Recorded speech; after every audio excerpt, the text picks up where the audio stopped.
Welcome to the Endo Belly Girl Podcast. I'm your host, Alyssa Chavez. I'm a nutritional therapy practitioner and restorative wellness practitioner on a mission to change the way that we support women with endometriosis. Endo is a full-body disease that impacts your mind, body, and spirit in countless ways that aren't often addressed the way that women truly deserve. We are here to talk about all of it. Please keep in mind that the content of this show has been created for educational purposes only and should never be used as a replacement for medical diagnosis or treatment. Hello, my friends, and welcome back to the Endo Belly Girl Podcast. I have a special guest on for you all today. Her name is Aditi Guha, and she is a certified nutritionist and the creator of the PCOS Transformation Academy. She has helped hundreds of women with PCOS manage their weight, restore their fertility, and balance their hormones through a root cause analysis and an evidence-based approach. Her unique method is inspired by her own health journey, which led her to discover how nutrition plays a key role in the connection between weight and hormones. She believes that no two bodies are alike and provides personally tailored meal protocols and guidelines for each of her clients. Aditi is also a sought-after speaker who has shared her expertise with corporations such as Unilever and Google. Now, you might be wondering, because this is the Endo Belly Girl podcast and we really focus on endometriosis, why I am interviewing somebody who works with women with PCOS. And I have a couple of wonderful reasons for that. Number one is that there are actually a lot of women out there who have both endometriosis and PCOS. There's a lot of women who have multiple diagnoses that they are struggling with. So there may be women listening to this who have endometriosis but also have PCOS and aren't really sure how to balance the two. There might be people who just have questions thinking, you know what, I'm not sure. Maybe I have one or the other or both, and I'm not really sure the difference in symptoms because there definitely is some crossover in that. So I definitely wanted to have a conversation around PCOS just for that reason, because I know it can be helpful for so many people. And the other reason is that Aditi herself also has endometriosis. So she struggled with her own health journey and fertility journey, which I'll let her tell you more about, but ended up discovering along the way that she actually has endometriosis herself and had quite an extensive surgery in the mix amongst everything else that was going on. So she knows a lot about both topics. So even though she might specialize in her practice in PCOS, she actually has personal experience with endometriosis as well. So if you don't have PCOS and you're thinking that maybe this conversation doesn't apply to you, surprise, we're going to be talking about endometriosis as well. We're going to weave all of that into the conversation today. So I know you all will enjoy it. I know you will all get something out of it, some little nugget of information. She dropped so much wonderful information into this episode. So I hope you all enjoy, and I will let Aditi take it away. All right. Well, welcome, Aditi, to the show. We are so excited to have you on here today. I know you have so much information to share and kind of a different perspective on things. So I know we have a lot to dig into. I'm super excited. Me too. And thank you for having me on the show. I'm so excited. Good. Wonderful having you here. So I was wondering if you could start us off, Aditi, by just kind of digging in and telling us a little bit about you and your story, what it is that you do and how you came to be doing it, and kind of just your journey so far so we can get to know you a little bit. Okay, this can get really long. That's all right. Okay.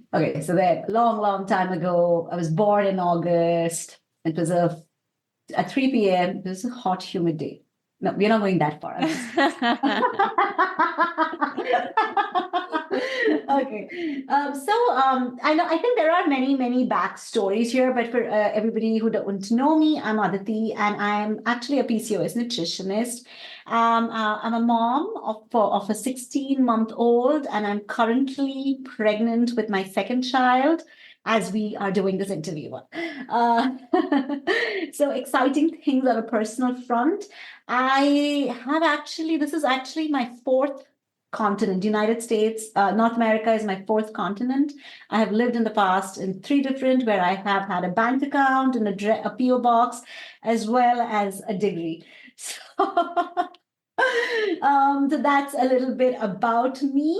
When it comes to what I do and how I came to be who I am, I think that there are like 10 different things I could say, but let's jump to what is most relevant to the people who are listening to me.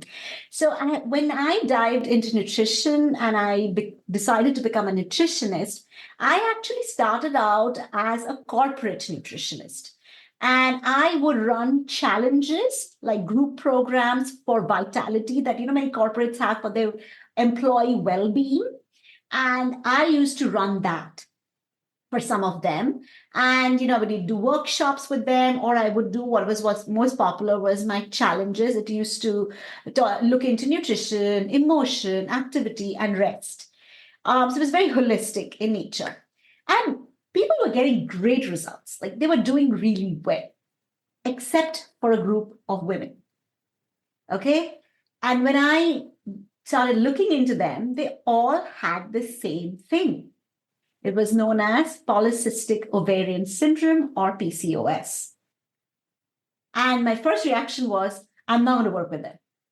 That was my first reaction, okay? I'm being honest here. I was like, I am not working with them. These are the group of women who don't get any result. They are ruining my statistics. Okay, that is like my first knee-jerk reaction to the whole situation, because people were like, the men were losing weight, other women were also losing weight. They would it used to be a 4-week program, and we would have like amazing results. But it was really like startling that this group of women were just not getting them. And I'm like, no. So one day I was telling my husband about how great my program is and how I'm not able to crack this group of women. And I also my plan to not recruit them or make sure the HR does not give me any more. And my husband said, oh, well, if you are this good, then you should be able to help them as well. And that is where I said, okay, you know what? I need to understand what is going on with these with women with PCOS. And I started doing one-on-one programs with them. Mm-hmm. And as I dived deeper into understanding them, their hormones, and everything that was happening, I was like mind blown that it was a completely different, it was very different approach needed to be adapted to solve for this. But I was hooked because it was just like, it was like, you get to be a Sherlock Holmes. You're mm-hmm. collecting clues the whole way. And you figure like, okay, how do you crack this case? Because every case was very unique. Every PCOS woman is very unique. And I got so hooked and interested, and I fell in love with them. I think some of the best people in the world I have got to work with as a PCOS nutritionist, that I decided that, I'm going to just become a PCOS nutritionist. That's very cool. Yeah. And it's a very unique population in that. It's because for many people, the typical things you think of when it comes to weight loss in particular may be true. Okay, you exercise, you follow this nutrition plan, you manage your stress, all these things may work really well. But right. for certain people who have more underlying things going on, for sure, PCOS, and it's definitely very true of endometriosis. And that's really a lot of what we're going to talk about today, is kind of the similarities and differences between the two. Of course, there's a lot of overlap as well. I know a lot of women who have both endometriosis and PCOS, just to keep life exciting. So I love that journey. And I'm very much the same way. When there is some sort of challenge that pops up, it's like, oh, okay, well, let me figure out how we can help this group of people. So I think that is very cool. So I know that you help particularly women who have PCOS, but you actually have endometriosis yourself, right? Can you talk to us just a little bit about that journey and what that's been like for you? So it was very interesting for me because I was undiagnosed till I was 37, Mm-hmm. very, very late. And when I did get diagnosed, I think I was a bit surprised because I did not have the kind of period pain Mm-hmm. that is normally associated with women with PCOS. The reason it came to light is because I had to do a routine test of my fallopian tubes, and that's when they found that it was damaged. And generally, it is damaged either if you have had STDs or Mm-hmm. endometriosis. Right. I know that my spring breaks were not that exciting, so I know that I did not have STDs. I ended up, unfortunately, then, and of course, the diagnosis of endometriosis is pretty hard. You go off symptoms, but it's not always that it gets detected on an ultrasound. Yeah. The most definite way of diagnosing it is actually opening you up. Like a Right. laparoscopy is one of the most telling things. But luckily or fortunately for me, because my fallopian tube was damaged, I moved into IVF. I mean, Mm-hmm. that was the only way I could conceive. And so they said that, once your egg retrieval is done, we will then remove the fallopian tube. During the cycle, they saw endometriosis on my ovary, which is very, very rare. Then Yeah. I was sent for an MRI where it was confirmed that I have pelvic endometriosis, a lot of endometriosis, especially in my pelvic. Yeah, so that was how it got diagnosed, like just like that. If I never decided, I mean, yeah, I could have lived with it without knowing that I have it. Sure. Yeah. Yeah. And that's true for so many people. Oh I my mean, God, it is so true. the average these days is between 7 to 10 years to receive a diagnosis. And Yes. I think for so many people, it's even longer than that because, Yes, yes. yeah. Because they said that the average is 10 years, and on an average, you need to see three different doctors before they Yeah. think it's serious. Because many times your symptoms are either considered too normal, like period pain, or sometimes they are thought to be psychological, like pain during sex. Mm-hmm. So a lot of women they don't get the diagnosis for a really long time.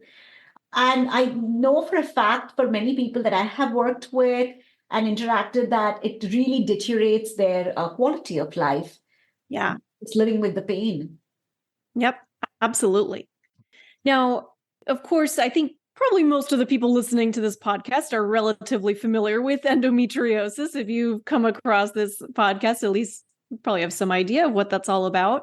PCOS, though, may be something that less people are familiar with, or even if maybe we see some symptoms but aren't really sure what that is, or we've heard little bits about it. Now, and of course, like I mentioned before, there can be a lot of crossover. There's a lot of people out there who have multiple diagnoses where, okay, I have endometriosis and then find out later, oh, but I also have PCOS or vice versa. And Right. I know also, and this is something I hear all the time, that there can be a lot of confusion between the two. So I know this was actually something that even came up for me when I was first trying to figure out what in the world was going on in my body. I was spending time on Dr. Google, as so many people do, trying to figure out what my symptoms were telling me. And I was very confused as to, okay, do I have endometriosis? Do I have PCOS? Do I have something completely different? Because some of the symptoms can be very similar, but then, of course, there are some differences as well. So, okay, I was wondering if you could start out by just talking to us a little bit about what PCOS is. Let's give a kind of basic framework to begin with. And then let's dig into a little bit about that, just some of those commonalities as well as differences between endo and PCOS. So PCOS, the name suggests that it's polycystic ovarian syndrome. Generally, the diagnosis of PCOS would happen interestingly through process of elimination, because there are so many things that could explain some part of it. But finally the practitioners and all the important people in healthcare have agreed that you need to fulfill 2 out of 3 criteria to be actually diagnosed with PCOS. One is either you are anovulation, that means you're not ovulating or you don't get period regularly. So say your period, maybe out of 12 months, 8 months, you don't get period. And when we say the frequency could be as less as you're getting it less than 21 days, like the cycle is very irregular, or more than 40 days. So this is a sign that you're probably not ovulating, you've got irregular period. That's number one. Number two is you have high testosterone, that is male hormone. It could be free or it could be the total testosterone level that is really high. And number three now has been settled to either seeing an ultrasound where you have, you can see what is known, what I call, which something that looks like cysts on your ovaries, or you have very high AMH level. Women with PCOS have 3 to 4 folds more a higher AMH for their age range than a woman without PCOS. That is irrespective of the BMI, and it continues to be high even during menopause. So as long as you have 2 out of 3 of this criteria, the diagnosis is that you have PCOS. They are not saying that you have to always do an ultrasound. You can also conclude it through the AMH. That is why it's or in the third point. So that's how PCOS is usually diagnosed. Now, when we look at now both of them, of course, have some common conditions that are affecting women, both endometriosis and PCOS. And like you have mentioned, some women actually have both of them. Which basically makes it really hard to understand what is going on with my body. Mm-hmm. So if I have to look at the key differences and similarities, so we know that both can affect, the similarities are that both can affect your fertility, though the mechanism will differ. Then both can be influenced by, hormonal imbalance like estrogen and progesterone. Again, heavy bleeding could be very common to both. Gut issues are common. Again, the kind of gut issues both will have is different, but gut issues is the kind of thing that we know that both parties have. I would say weight gain is a symptom for both of them. It's not the cause, but the symptom for both of them. Okay, guys? And lastly, both of this can be managed through lifestyle and dietary modification. So this is where this is the similarities that we know of for both endometriosis and PCOS. Now, when we look at the differences, now if somebody has to if I have to put it in one word, let's not confuse each other. We can keep doing jargons and everything. I would say pain. The most differentiating factor would be pain for me. Pain is not a symptom of PCOS. So if you have PCOS and you're watching this, you're listening to this podcast and you're like, oh my God, I get pain. Let me tell you that it is something else happening. It's definitely not PCOS. But pain is something that we know is very strongly associated with endometriosis, where it could be a period pain, it could be painful sex, it could be pelvic pain, it could be lower back pain, pain during urination. So all the pain is more associated with endometriosis. PCOS will have other symptoms like, acne, hirsutism, which is where you gain facial hair or hair in unwanted places, and you start losing hair when you want them. And of course, cysts in the ovaries and higher AMH count that I'm just talking about. So that would be the differences. Oh, yeah. Thank you for clarifying that. And I definitely love how you're emphasizing the fact that weight gain is a symptom, not the cause, because I know that's something that we're told all the time, even in doctors' offices, right? Where it's like, oh, we'll just lose weight and you'll be healthier. Well, sure, that would be lovely, but that's not why you're experiencing these symptoms. It is true, because I think I don't know, to some extent is a judgment. When you see somebody, I feel it's an extension of fat shaming, where you see somebody who is overweight or something, and you think that they must be lazy. Like you have decided for them that they are lazy, and therefore all these problems are coming to their life, and it can be solved if they lose the weight. Yesterday, one of my clients was sharing that she went to a doctor's office And the doctor's office, somebody said that, oh, you know what? You should have 500 calorie food. Yeah, cucumber, Okay. peas, and that's it. And and then you'll be fine. Wow. And she was like, what? So yeah. Goodness. Yeah. And you know what? Especially when it comes to weight and body image and all of that is just such a touchy topic for so many people. I mean, I know very few people in my life in general and women in particular Yeah. who truly feel good about their bodies. I mean, I feel like a large percent of the population wants to lose weight for one reason or another. They're not happy with their bodies. They're feeling maybe that body shaming from society. They're feeling pressured to be beautiful, whatever it is. And and like you said, those societal ideas of what it means if you are overweight, right? Where we know that there's, first of all, there's so much more to health than just the number on the scale. That's Yeah.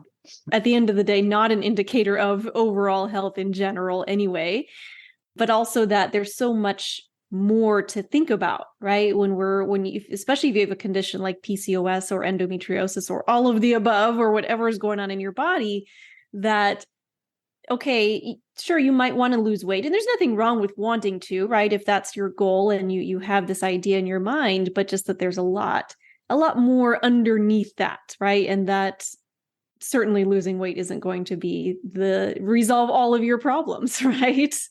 Yes, true. Very, very true. And also, like, I think lack of compassion or Mm-hmm. believability.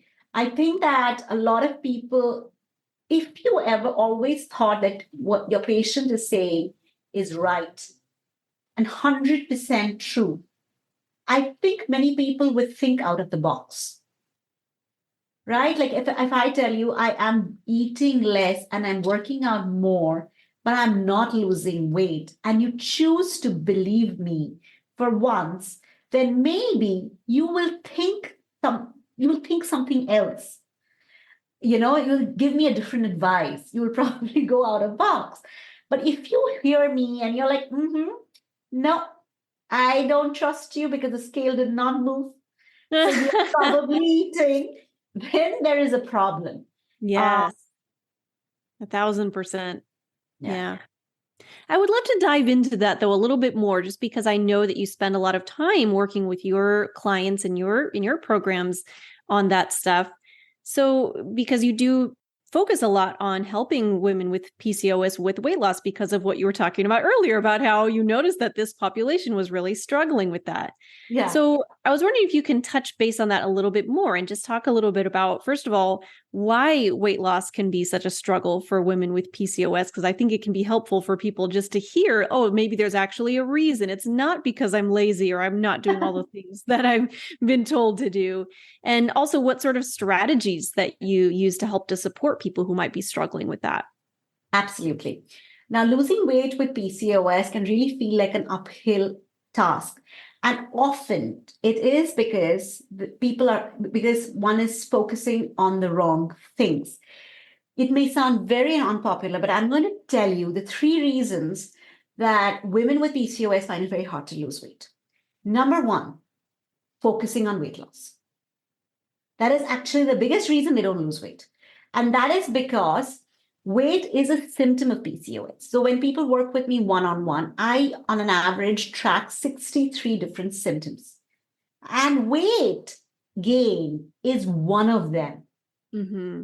And so basically there are the PCOS, when women have PCOS, there's 6 different root causes, namely insulin resistance, inflammation, poor gut health, excess androgen, and slow thyroid, and adrenal fatigue. So these are the 6 root causes. And 95% women actually have 2 or more of the root causes. So only when you solve for these root causes, or what I like to say are hormones that are out of whack in your system, will you be able to lose weight. It's like, you are basically building a house without a blueprint. You don't know where the sink should be, where the plumbing is, where the electrical lines are. And now you're just making a house just because that's what, okay, I'm just copying the blueprint of my neighbor's house, but they may have the plumbing line in a different location. And this is going to be a mess. You're going to spend a lot of money, you're going to spend a lot of effort, but you're not going to see the result. The number two reason, treating another number two reason why women with PCOS find it very hard to lose weight, because we are told that losing weight with PCOS is the same as losing weight without PCOS. Right. That's one of the biggest lies. And that's why you see your husband, your best friend, that girl at work who basically went on keto, IF, low carb, all of these fancy diets and had success. So you feel very, very tempted. And it will, when you try them, of course, it will give you brief success, but it doesn't work. It doesn't last. Either you basically gain the weight back or you plateau and you get really frustrated because you don't see the result like they are seeing. So that's the number two reason. And the number three reason might seem like an extension of the number two, but getting advice from someone who is not specialized in PCOS. Okay, this is not what I'm saying for my own good. Right. Let's face it, it is a lot of hormones that you have to keep in check. Yes. So, for example, let me give you an example of a client who came to me. She has PCOS, okay, and her A1C, HbA1c is 6.3. That makes her pre-diabetic. She went to a normal nutritionist. Now, when you see somebody who has 6.3, she was very tempted to go put her on a low carb diet. Okay.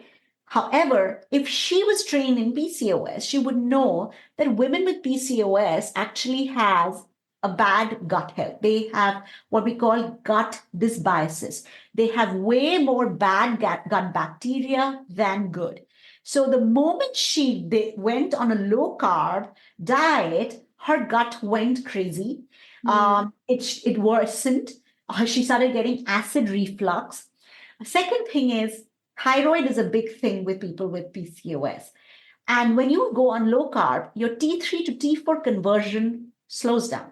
So and we know that thyroid is our metabolism hormone. It is the reason that helps us lose weight.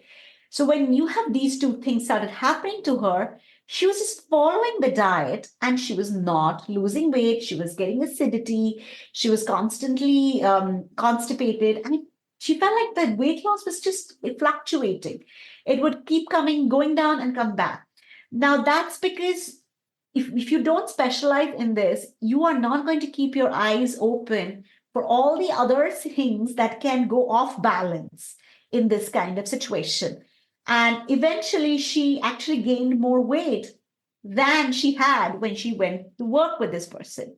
And so these are the three reasons where I feel like why losing weight with PCOS becomes even harder than it should be for most women.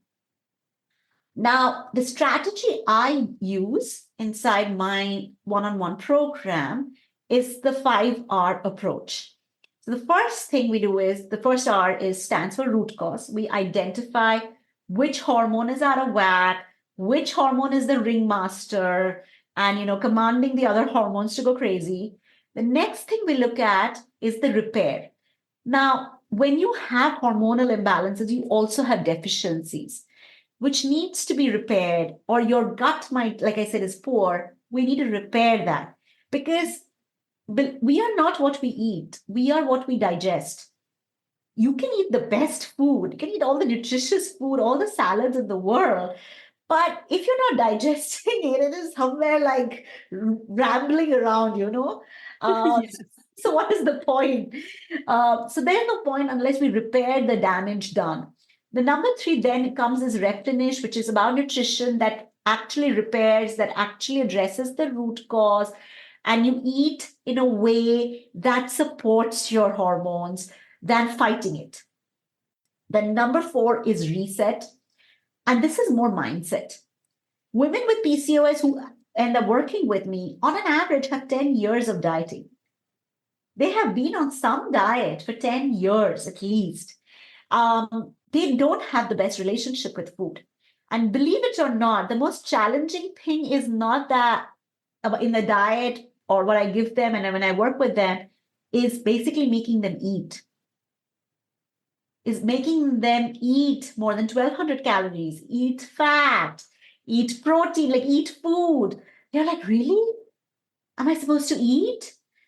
It just been so it has been so difficult for them to wrap their head because the conditioning for such a long time has been deprivation. Like it's almost like you were punished. You are punished for having this. This is your penance. No food. And so the resetting the mindset is so important. Improving the food psychology is so important. And last, the fifth R is about repeat. It's like, how can we repeat what we have learned in different situations? When you're on holiday, at a wedding, during Halloween, during Christmas, how do you build that confidence that, yes, no matter what situation it is, I now know how to eat for my PCOS? Nice. I love that approach. Yeah. So many little nuggets in there. If this is something that you're finding yourself struggling with, I highly recommend just hitting rewind and going back a little bit and re-listening to that portion, because there's so many wonderful little nuggets in there about so many things that we're just not taught. The mindset pieces, the fact that how your gut impacts things, that's something that I talk about a lot because that's a huge piece with endometriosis as well. I see so many people come in who are eating really well. In fact, I would say most of the clients I have coming to me are already doing really well on diet. And that's, I think, where a lot of the frustration comes in. Like, oh my gosh, I'm eating all the whole foods and I'm like you said, eating all the salads and the protein and doing all the things, but things aren't budging. Either my health isn't improving and or my weight isn't where I want it to be. And that can be a huge piece of it, because even if you are eating really, really well, I have a very similar but slightly different version of what you said. What I say is you are what you can absorb. Same idea, right? It's you can only take in the nutrients that your body is able to digest. And if you do have things going on in your gut, if there's imbalances in there, this is like one of my favorite topics, so I could talk about that all day long. It has huge impacts on your overall health and being able to achieve any sort of goal, whether it's weight loss or balancing your hormones or whatever it is that you're trying to do, really all of the above. And that's where I think a lot of people struggle, and definitely the mindset piece of it. It is, we're so programmed in certain ways, especially when it comes to what we're supposed to eat, how we're supposed to live our lives, what we're supposed to look like. You know, there's so many societal expectations or even expectations that we put on ourselves. And sometimes just kind of tearing all of that down, pulling apart that programming that we have had for many, many years, and just starting over with the things that will actually help us to get to where we want to be can be huge for people. Yeah. Absolutely. Absolutely.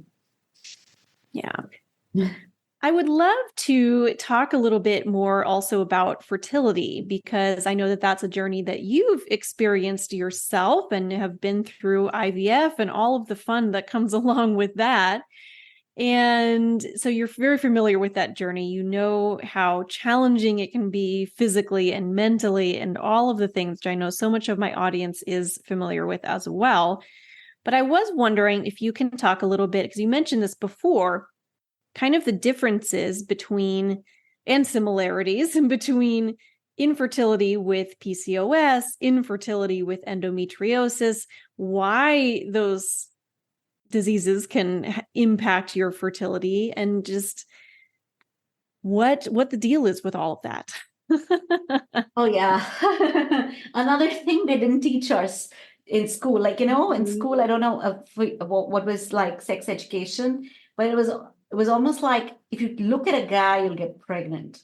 till Right. you actually have endometriosis and PCOS, and you're like, oh my God, I'm doing everything. Right. And I'm not getting pregnant. But yeah, so of course I have my journey, but I'm going to like speak strictly more about what is the difference in the fertility for both endometriosis and PCOS. So we know that endometriosis now it's kind of recognized that comes with a 15% risk of infertility. And the biggest contributor to that is usually the scarring or tubal damage that comes along with it. So I am, for example, a victim of that. My endometriosis was so spread out that it kind of damaged my fallopian tube. So it's very common that they damage and scar some of your reproductive organ. And this basically will cause, what you call adhesion blockages in the fallopian tube, preventing the egg and the sperm from meeting each other. And that is why no matter how much sex you're having, you're not able to see any result of it. It makes it very hard to naturally conceive. And so for many such people who would have that damage, IVF becomes the option. Because if you don't have fallopian tube, that's the only way you can actually conceive. The other second thing that endometriosis can affect is actually ovulation, because there's chronic inflammation and that can affect the egg quality, make it really hard to conceive. In my case, for example, I always say this that when I went for my IVF, like my AMH count was pretty good. But when I started my IVF treatment, one of my ovaries did not even show up to work. Like the left ovary just did not get the memo that I'm trying to conceive. And we were like, what is happening? And that is when on the third day we saw the endometriosis on the ultrasound on the left ovary, which explained that it has probably kind of affected the production of eggs. So that it can affect. So your AMH count can be really good, but if they are not producing, they're holding on because of this, it is another second thing. The third, of course, is the endometrial environment, which can hinder embryo implantation. So it's very inflammatory. So when you open up, it's like really red. I actually went through an operation before my implantation. My operation lasted for 10 and a half hours. And I believe, I wouldn't be exaggerating if I say that I'm a case study, because the number of people who came to see me the next day, and they were showing me photographs, and my surgeon was really sweet, and she's like, this was a very exciting case. Right. I'm happy for you. So yeah, the approach to endometriosis fertility should always start with eliminating period pain. This is the first thing. I know a lot of people, I've spoken to many people, they have resigned to the fact that the period pain can be eliminated. It still can be managed. It still can be reduced to a dramatic degree. And I would really do that, because that is a big sign that the inflammation is reducing. Because the reducing inflammation associated with the pain can actually improve your ovarian function, potentially can actually lower the miscarriage risks.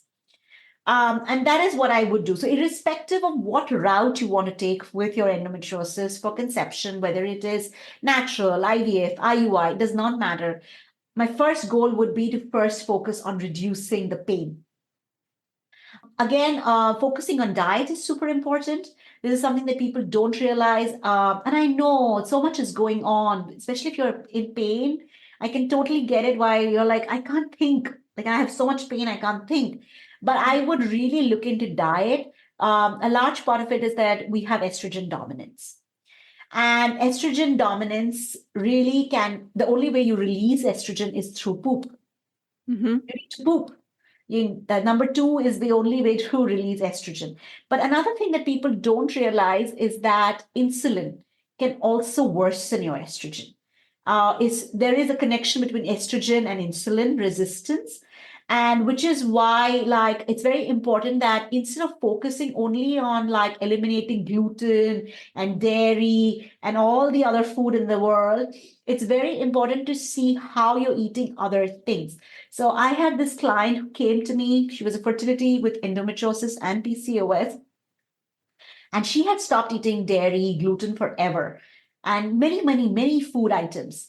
So her life had become like these many items. Like you could put it in a finger. It would like be, she could hold all the items she was cooking with. So one of the things I noticed with her was that she was having some crazy amount of fruits, like 5, 6 servings of fruits. And while fruits are great, you don't need to have so much fruits because they also give you an insulin spike.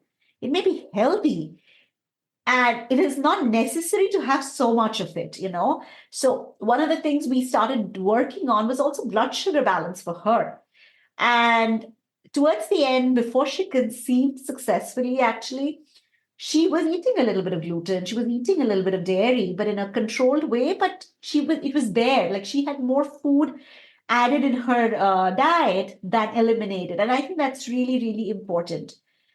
And this is something where maybe I'm digressing, but because I have a personal experience and from my knowledge of the women I have worked with, if you are undergoing a surgery for endometriosis, I would highly recommend speaking to your healthcare professional, depending also on your age, to freeze the eggs.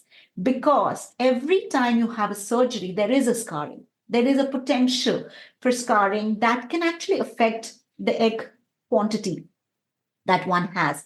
So it's a conversation to really have with your healthcare professional before you go in for surgery. Should we freeze eggs?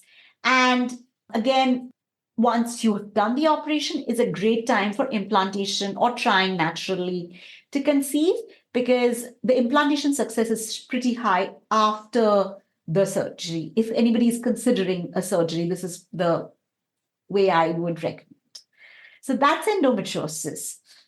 PCOS, on the other hand, I would describe the fertility issues of PCOS more with what I say subfertility. So I wouldn't call it so much as infertility as much as subfertility, which basically means that you can conceive. It just is a lot harder than others. So it's almost like everybody else is doing running a race, you're running an obstacle race. So, but again, it's a little like it's the risk. But one of the things that we do notice more for women with PCOS is the risk of secondary infertility. So maybe you've had baby number one, but baby number two is actually a bigger challenge. The reason the fertility of PCOS gets affected is basically ovulation. If you're not ovulating, there's a disruption in your ovulation cycle. It makes it very hard. It's very tricky to know when to have sex. What is the window? Where am I actually pregnant or am I missing my period? Like if that is the biggest question, then it's really hard to time yourself, right? Hormonal imbalances. So we know excess androgen can hinder equality. We know that inflammation can again make it very hard for making it a viable environment for successful implantation. Poor immunity is another factor. Insulin resistance. So these are definitely factors that create suboptimal, situations for conception for women with PCOS. When it comes to PCOS fertility, I would first make the goal to get the period like clockwork. I would first want to regularize that on your own. And I would like you to ovulate. I would like the women to ovulate by themselves, because the ovulation that they have naturally is always better than the one they will have medically. Mm-hmm. So that is what I would really do. And another thing is the second stage of this would be then to improve the immunity. Improve their immunity, reduces the chances for miscarriage or pregnancy losses. And finally, make sure that the blood sugar and inflammation, all of those other hormones are in tune so that you have a better egg quality. So, very long answer, but I hope I. No, I love it. And fertility is a very complex topic, so I personally think it should be a long answer, right? If your answer is like a one sentence answer, then it's probably not really a true answer. So I love that. So much information in there. And I love how you talk about the details of the different approaches, because I feel like I hear a lot. It's kind of like what you're talking about before. Like if you're trying to lose weight, you want to work with somebody who specializes in weight loss with PCOS, because it's different than just a traditional trying to lose weight. And I feel like it's very similar with fertility, right? There's kind of the common fertility advice out there, but some of that may not apply to your unique situation, depending on what's going on in your unique body. Or if you have both, then it may be a little combination of all of the things that you're talking about. But what it really seems to come back to, what I'm hearing you talk about, is figuring out how you can get your body healthier in order to improve your fertility. So it's not like we're just focusing on this one piece, but we're really coming back to what's at the root of your symptoms that you're experiencing. Why are your periods so painful, or why are you not ovulating regularly? Figuring all of that out, putting the puzzle pieces together, and then that type of work is going to help to support your fertility. Absolutely. Like, one of the things that people don't realize, at least with PCOS, one of the things they say is that it's a lifestyle thing. It's a modern problem. But actually, it's not true. It has been there since hunter-gatherers. It's that old. And that's because whenever your life is under threat, maybe there's a lion chasing you, maybe your tribe is in war with another tribe, something of that sort, like something very stressful is happening in your life, your body's biggest job is to ensure your survival. Mm-hmm. It is not to ensure the survival of the human race. Right. The body's job is to make sure that Eliza is alive and thriving. It's not like, oh, humanity is going to die, so let me just reproduce no matter what chaos she's in. So that won't happen. So when we are whenever we've seen that in hunter gatherer, because there's so much unpredictability, whether there will be food, whether you're being chased by a lion, whether you are in a war, the body will then deprioritize reproduction to save you. So whenever somebody is going through this, when you're not ovulating, you're not getting period, you're not your best self, basically, it's basically an indication that this is not the right time. First, let's take a step back and make sure that we are thriving before we get a baby into the picture. Also, because once you have the baby, everything goes to the baby. Mm-hmm. The moment you're pregnant, your body is now diverting everything to the baby, to the fetus, because you're the only source of food. So you don't want to be pregnant when there's a war or a lion chasing you. And that's for a good cause. But it's just that whatever is triggering, whether it's endometriosis or PCOS, something has triggered it for us to have this hormonal imbalance. And we need to address it with compassion for ourselves, and not because there's a timeline. Yes. Because your fertility is not I was saying, it's not a ticking bomb. Like at 30, 29, fantastic. 30, oh my God. Right. No. Yeah. I really love what you said about approaching it with compassion, and also what you're talking about of this has been around for many, many, many, many, many years, because I feel like something that I hear come up a lot is just like the pointing fingers, the blame, whether it's hearing it from doctors or even friends or loved ones saying, oh, well, you're not healthy because of X, Y, and Z that you've been doing, or even just for ourselves. I feel like so many of us kind of point fingers at ourselves like, oh, well, if only I'd known all of this dietary stuff earlier, maybe I wouldn't have gotten all of this in the first place. And who knows, right? I mean, you'll never know if you would have done all of these things earlier in your life, if this would have come up or not. Who really knows? Because there's so much complexity that goes into it. There's genetics, and there's just the stress that we're exposed to in our day-to-day lives, and as well as the internal stressors that can happen in our bodies. But I'm a big believer of just the mindset of looking forward, right? There's no point in sitting there and pointing blame in any direction, because that's not going to help anybody, but just sitting and looking at, okay, where are we right now? Where do we want to be? And what's the best pathway to get there, right? Because I feel like to me, that feels very empowering of, okay, this is where my body is right now. I see these things going on with my hormones. I see that there's some inflammation happening in my body. But when I know these things, when I'm aware of what's going on, I know that there's things that I can do to help support that. I personally find that to be very empowering. And I know my clients, and I'm sure your clients as well, have found that to be true. But at the same time, approaching it with that compassion of, I'm doing my best. Right. You don't have to be perfect. Like you said, you don't have to eliminate all, of these 49 foods that could possibly be causing inflammation. I'm a big fan of eating as many foods as possible for your body. We all have unique things going on. Like I personally know for a fact that I do not do well with gluten. I have a strong immediate reaction when I consume it. It doesn't do well in my body, but that's me. I'm not going to go around telling the whole world everybody needs to avoid gluten just because I feel better not eating it. That's not necessarily true, right? It's unique for everybody.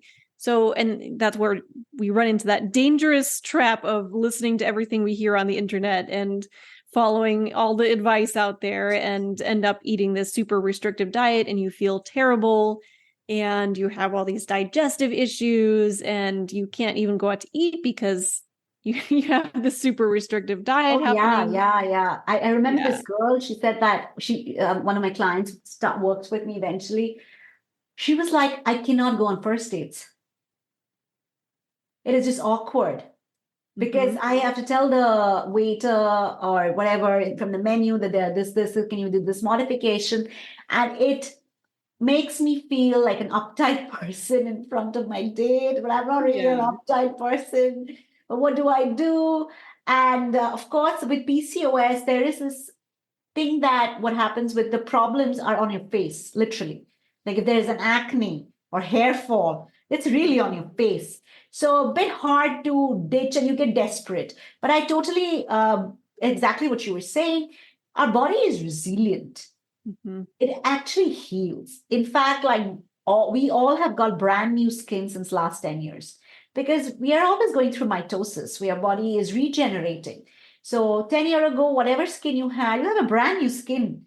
You can even start today and, it can improve.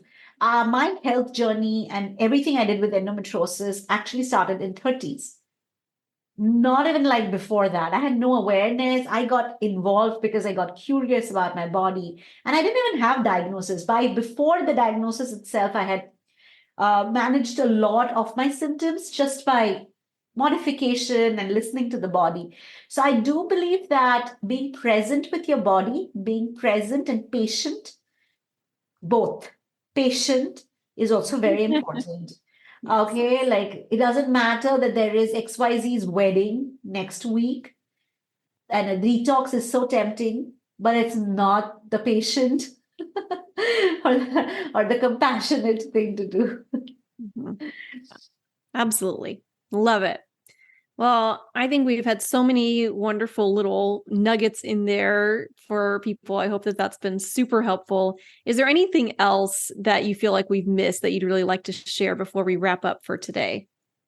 I think I would say what we were saying right now, because I have worked with hundreds of women with PCOS, and some of them had endometriosis. And if I look at what made some of the women really stand out or succeed despite this, is number one, don't outsource power. So get curious, ask for testing, but feel empowered. The answer is actually inside.